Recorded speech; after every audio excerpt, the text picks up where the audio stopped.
As we move towards blended and virtual learning, having a place for students to communicate with each other when they aren't in a classroom is really helpful, especially in a blended environment where there's a subset of kids learning at home without easy access to the teacher. So there's a couple of things that I'm going to recommend, one of which is Google Groups, the other of which is Google Chat. They can kind of work together in a way, which is why I'm going to start with groups. So Google Groups allows you to create email lists, but that can also function as discussion forums. So let's walk through quickly how to set that up. So I'm just going to create a group.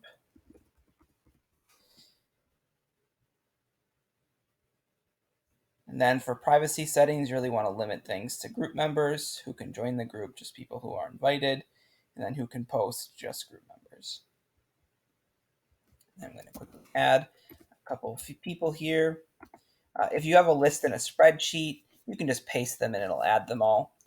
Obviously, that requires you to get them into a spreadsheet, but hopefully somebody in your building can help you with that. Okay, so once we have that set, we are all good, and I'm going to click Create Group, and it's going to take me there.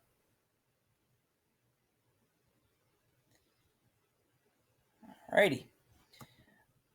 So just a couple of settings to look at. Number one, if we look at our members, right now everybody is allowed to see each email of each post, and they can post as well.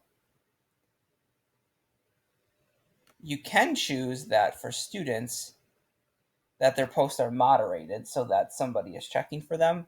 Now, if this is something where you want them to be able to communicate without your involvement, moderation may not work because who's going to be moderating? But that is an option as well. So you can set it up that way.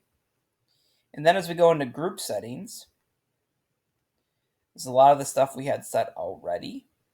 I'm going to go ahead and click this advanced button on the top right to show you one thing here.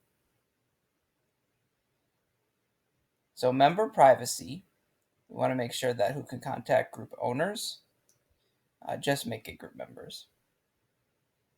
And then posting policies. So to start with, we're going to leave this checked, but if you want this to just be a pure online discussion forum, you would uncheck this and then they would only be able to post on the web. Otherwise, they could email their responses in. So I'm going to leave this checked, and there's a reason for that. But if you ever wanted to turn that off and just make it so they can only post online, you can uncheck. You can check this advanced button and then uncheck this and then save. So now that I have a group, how do I operate it? So I'm going to go into conversations and just click new conversation. It opens up what looks like an email window. And then you just type your subject, text. You have some formatting options. They can add an attachment or an image, and then they can post their message.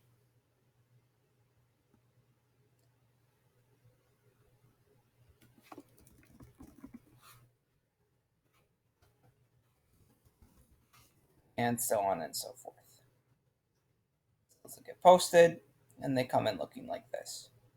People can reply to those posts by clicking on a post, and the key here is they need to click reply all, because then everybody in the group will see it.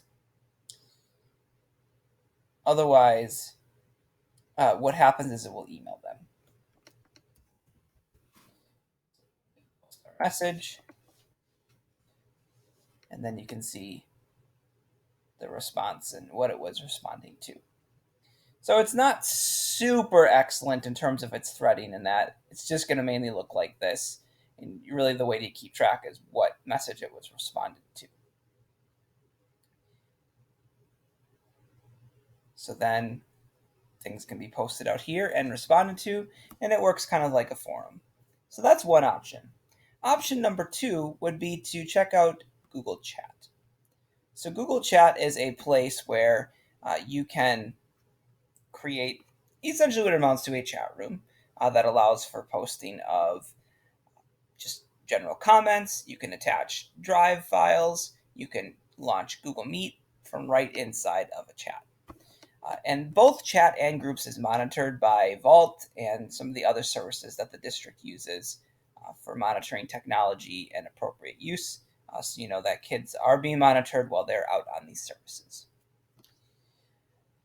So to create a group, you can do that from this box here. It's a little confusing and hidden, but if you click on it, this is where you have an option to either create a group message or a room.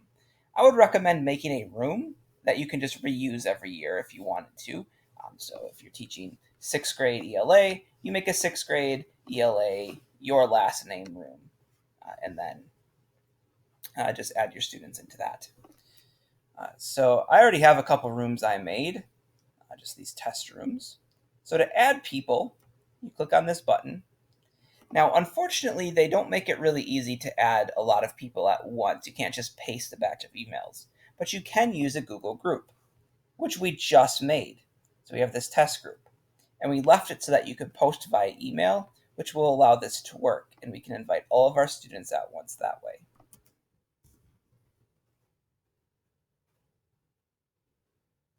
So there's test group right there. And we're going to send. And now they are invited. So then if they join, then they'll show up here. So you can post and have these new threads, and then the threads can be replied to. And it works and functions much like just a normal chat. So whether you use Google Groups, Google Chat, or something else entirely, having a place for students to communicate with one another is a really good idea. So hopefully you find this helpful and that you have some success building some virtual community with your classroom this coming year.